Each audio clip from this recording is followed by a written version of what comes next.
Hi, thanks for joining us for yet another episode of Money TV. I'm Don Baillargeon, so glad you could be with us. Money TV, of course, is the program all about money and what makes it happen. Well, we've all spent the better part of the last week watching our TV and our computer screens in speechless horror, witnessing the devastation in Japan as a result of the earthquake and tsunami.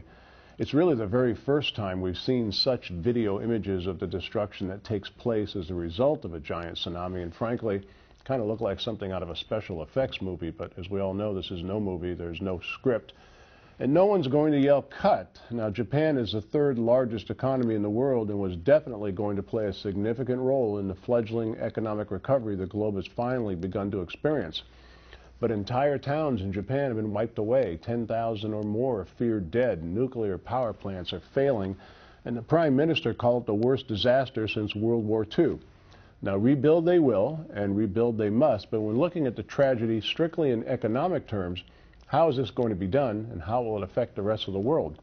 Automobile manufacturing is a huge part of the Japanese economy. Those factories are idle, and they're going to be for some time, as are factories supplying computer chips, LCD screens, and car parts. Now, even though some Japanese car manufacturers assemble their cars in factories all over the world, including the U.S., lots of the parts still come from Japan. Now, Japan was already the most indebted nation in the world. Their debt is 200% of their economy.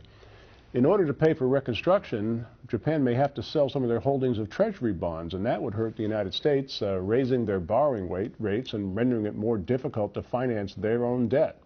But given all of that, let's remember what is most important. The situation in Japan is a humanitarian tragedy first. Those people need help, and they need help fast. Power is intermittent. Food and water are in short supply. Many thousands are homeless. Monetary donations to the relief efforts in Japan are off to a pretty slow start, well behind those to Haiti and Katrina in the few days following the earthquake. If you can do something, please do. Any amount of money you can pledge will help. Contact the Red Cross or any other legitimate relief agency. Your donations, your thoughts, and your prayers, that's what the people of Japan need right now. We'll have plenty of time to sort out the economics later. Now, remember this toll-free number, good from anywhere in the world you're watching the program, 888-259-4449, to get free information in the mail about our featured guests. When you do call, be sure and ask to be added to the subscription list of our Money TV e-alert. It's free. Again, 888-259-4449. You can text Money TV in your mobile phone to go800 or 46800. Be sure to visit us at MoneyTV.net, where you can also watch this program again, and we'd sure love to have you follow us on Facebook and Twitter.